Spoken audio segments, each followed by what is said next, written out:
Honourable vice chairman साहब, I am sorry कि मैं इस सेशन का ज़्यादा हिस्सा अटेंड नहीं कर पाया जम्मू कश्मीर के इलेक्शन की वजह से। लेकिन ये रिलीजियस कन्वर्शन का इशू अब सिर्फ पार्लियामेंट के अंदर नहीं बल्कि हिंदुस्तान के गांव-गांव में पहुंच गया है। और मैं रात को पढ़ रहा था एक न्यूज़पेपर जिसमें अमेरिका को कोट किया गया है स्पोक्स पर्सन को कि they are watching this religious conversion very keenly. उसका मतलब है कि ये भारत की सीमाओं के बाहर अब अमेरिका तक इशू पहुंचा है। रिलीजियस कन्वर्शन कोई पहली दफा नहीं हुई, दुनिया भर से जब से दुनिया बनती है तब से होती है। लेकिन अपनी मर्जी से अपनी please I will handle please अपनी विल से अपनी मर्जी से कॉन्स्टिट्यूशन के तहत उसे है, लेकिन लालच से जबरदस्ती, चाहे वो पैसे की लालच हो, वो राशन कार्ड की लालच हो, वो बीपीएल कार्ड की लालच हो, ये अनकॉन्स्टिट्यूशनल भी है, अनलॉफुल भी है और क्रिमिनल ऑफेंस भी है और अनएथिकल भी है। ये तमाम चीजें जब कोई व्यक्ति करे तो हमारे भारत की ताकत, ये 125 करोड़ की जो ताकत है, वो सभी समुदाय, हिंदू, मुस्लिम, सिख, ईसाई, जैन मत, इसकी ताकत। माननीय, हमें खुशी होती है कि माननीय प्रधानमंत्री जब विदेश जाते हैं उनका स्वागत होता, लेकिन ये स्वागत तभी होता कि वो हिंदुस्तान के कंपोजिट कल्चर को, हिंदुस्तान के मल्टी रिलीजियस कंट्री को रिप्रेजेंट करते हैं, तब जाके उनकी वो इज्जत और आदर होती है। कुछ अरसे के लिए उन पर वो संदेह थे, तब लोगों ने वो इज्जत नहीं दी, आप भी जानते हैं। लेकिन जब से उन्होंने ये एक्वायर किया कि मैं सभी समुदायों का, सभी धर्मों का हूं रिप्रेजेंटेटिव, तब उन्हीं देशों में जो 12-13 साल उनको आने नहीं देते थे, उन्होंने आज स्वागत किया। तो उसका मतलब है उनका स्वागत इसलिए हो रहा है कि वो पूरे भारत के हर एक रिलीजन को एक्सेप्टेबल है। आज अगर कोई फ्रिंज एलिमेंट्स ये धर्म परिवर्तन के लिए गवर्नमेंट करते हैं तो ये कानूनन जुर्म है, कानूनन जुर्म है। तो इसका कौन इस देश को कौन विश्वास दिलाएगा? माननीय गृह मंत्री का हम आदर करते हैं, माननीय लीडर ऑफ हाउस का हम आदर करते हैं, लेकिन माननीय प्रधानमंत्री जी ने, जहां मैंने उनकी तकरीबन 6 महीने के जब भाषण सुने थे, बड़े तरीके से उन्होंने अपने ही लिए वोट मांगा, उन्होंने पार्टी के लिए भी वोट नहीं मांगा।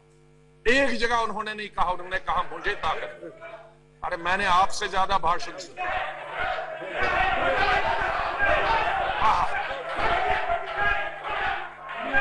अरे ये कोई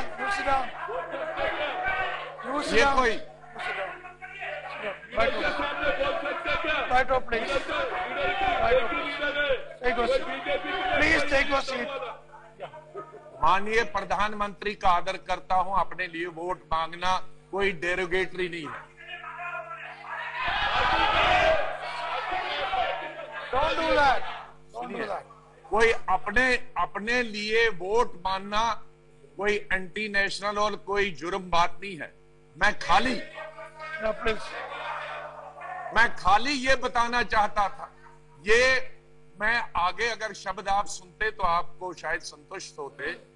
मैं इसलिए कहता हूं कि उन्होंने ही दर्द दिया है, उन्हीं को ही दवा देना होगी, क्योंकि उन्होंने ही भारत की जनता को कहा है कि मैं आंसरेबल हूं, मुझे ताकत दे दो, मुझे शक्ति दे दो।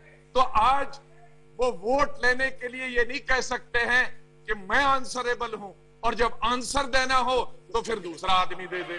अब उन्हीं को आंसर देना होगा, उन्हीं को विश्वास देना होगा भारत की जनता को कि मैंने आपका वोट प्राप्त किया है और मैं ही इस देश के हिंदू, मुस्लिम, सिख, ईसाई, बुद्ध, जैन को यह विश्वास देता हूं कि मेरी प्रधानमंत्री में तुम सुरक्षित हो, तुम्हारा रीजन सुरक्षित है। और जब तक माननीय प्रधानमंत्री भारत की जनता को ये आश्वासन नहीं दिलाते हैं थ्रू सदन, और हम माननीय प्रधानमंत्री का आदर करते हैं, हम किसी ऊंचे और चौराहे पे खड़ा होकर ट्यूल पर और मेज पर नहीं कह रहे हैं कि वो माफी मांगे या जवाब दें। हम ये चुना हुआ सदन, जो कॉन्स्टिट्यूशन, जो हिंदुस्तान की सबसे बड़ी कॉन्स्टिट्यूशन बनाने वाली बॉडी है, उसमें रिक्वेस्ट करते हैं। ये उनका घर है, ये प्रधानमंत्री का घर है। माननीय प्रधानमंत्री जी से मैं निवेदन करूंगा कि पंडित जवाहरलाल नेहरू से इस सदन की इज्जत करना, आदर करना सीखें। अगर कांग्रेस के किसी लीडर का वो मिसाल नहीं लेना चाहिए। माननीय अटल बिहारी वाजपेयी जो एक आदर्श थे, जो इस सदन की इज्जत करते थे, इस सदन की भी और उसी सदन की। पार्लियामेंट के आना, अपने कुलीग्स को आश्वासन दिलाना, मैं नहीं समझता हूं कि ये डिसरिस्पेक्ट है प्राइम मिनिस्टर की। ये मैं एक दूसरी और लास्ट में बताना चाहूंगा, माननीय डिप्टी चेयरमैन साहब, ये भारतीय जनता पार्टी के लिए भी और माननीय प्रधानमंत्री की जो उनका स्टेचर बना है उसके लिए भी ये जरूरी अनिवार्य है। इसका प्रधानमंत्री को ज्यादा फायदा होगा, हमें नहीं होगा। वरना जितनी चुप्पी साधेंगे उतना direct indirect Bharatiya Janata party और रूलिंग पार्टी का समर्थन लोगों को दिखाई देगा इस विषय में। इसलिए माननीय प्रधानमंत्री और इस सरकार के हित में जाता है कि वो इसका समाधान निकाले और भारत की जनता को आश्वासन दिलाएं कि हम सब उनका धर्म और रिलीजन प्रोटेक्ट है और ये सरकार उनको प्रोटेक्ट करेगी। यही मेरा उद्देश्य है।